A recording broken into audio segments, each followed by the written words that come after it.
បងសម្រាប់ Toyota Vios ពីខាងក្រៅ Top Auto គឺយើងហ៊ាននិយាយថាជាប្រភេទឡានធន់ហើយសន្សំសំចៃបាទអញ្ចឹងបងប្អូនដែលធ្លាប់ប្រើប្រាស់ឬក៏បងប្អូនដែលកំពុងតែតាមដានបាទចង់បានរថយន្ត Toyota Vios ប្រើប្រាស់គឺប្រកាសជាដឹងពីគុណភាពរបស់ Toyota Vios ដែរបាទគឺជាប្រភេទឡានដែលផលិតនៅជប៉ុនបាទគឺគាត់ទៅនាំចូលមកប្រទេសកម្ពុជាហើយឆ្នាំផលិតគឺ2014មួយគ្រឿងនេះបងប្អូនណាពណ៌គេហៅពណ៌មាសបាទចាំបងប្អូនអាចមើលទៅលើផែនឡានបានបងប្អូនអាចមើលបានណាហើយមួយគ្រឿងនេះគឺសំខាន់គឺមកជាមួយពិលកាងទៀតបាទពិលកាងបងប្អូនអត់សូវមានទេសម្រាប់ Toyota Vios អញ្ចឹងជាមួយនឹងឆ្នាំផលិតខ្ពស់ជាមួយ option ពិលកាងទៀតអញ្ចឹងបងប្អូនកុំគិតជូរ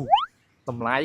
អាចចរចាគ្នាបានបងប្អូនណាសំខាន់រថយន្តដែលយើងផ្ដល់ជូនដល់បងប្អូនគឺជាប្រភេទរថយន្តជំរឿសពីជប៉ុនមកហើយបាទអញ្ចឹងប្រើមួយគឺដឹងមួយបាទសំខាន់នោះគឺជាប្រភេទឡានដែលកែច្នៃកូដបែបស្តង់ដារបងប្អូនណាហ្នឹងហើយចំណុចនេះគឺបងប្អូនត្រូវតែសង្កត់ធ្ងន់បន្តិចបាទតម្លៃយើងគិតតាមក្រោយប៉ុន្តែគុណភាពយើងយកប្រើប្រាស់ក៏អាចនឹង2ឆ្នាំដែរអញ្ចឹងឡានដែលយើងចូលទៅប្រើស្រួលមានថាយើងរើសកន្លែង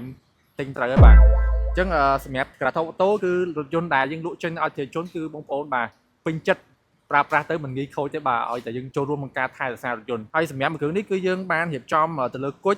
បិទ UV កម្រាលជើងបាទដេកសំពុកឲ្យអស់បងប្អូនណាបាទមួយគ្រឿងនេះចាំតែគិតសាក់លេខបងប្អូនមកចរចាតម្លៃគិតសាក់លេខដកយកទៅប្រើប្រាស់តែម្ដងហើយតម្លៃគឺបាទ10000ជាងទេបាទបងប្អូនណាហ្នឹងហើយអញ្ចឹងបងប្អូនអាចតាក់ទងមកកាន់ page យើងនឹងធ្វើការដល់ព័ត៌មានលម្អិតជូនបងប្អូនបាទនិយាយទៅតម្លៃគឺចរចាគ្នាសម្រាប់លក្ខខណ្ឌមួយទៀតបាទលក្ខខណ្ឌមួយទៀតគឺបងប្អូនអាចធ្វើការសិក្សារំលោះជាមួយនឹងលក្ខខណ្ឌងាយបងប្អូនតម្លាក់មកក្រុមការងារខាង Top Auto គឺនឹងធ្វើការ support បាទចាប់ពីចាប់ដើមរហូតដល់បញ្ចប់បាទ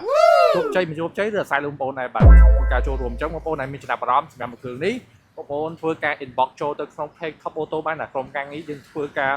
ផ្ដល់ព័ត៌មានលម្អិតជូនបងប្អូនដែរអញ្ចឹងបងប្អូនត្រូវការតាក់ទងមកលើនេះបាទសូមអរគុណ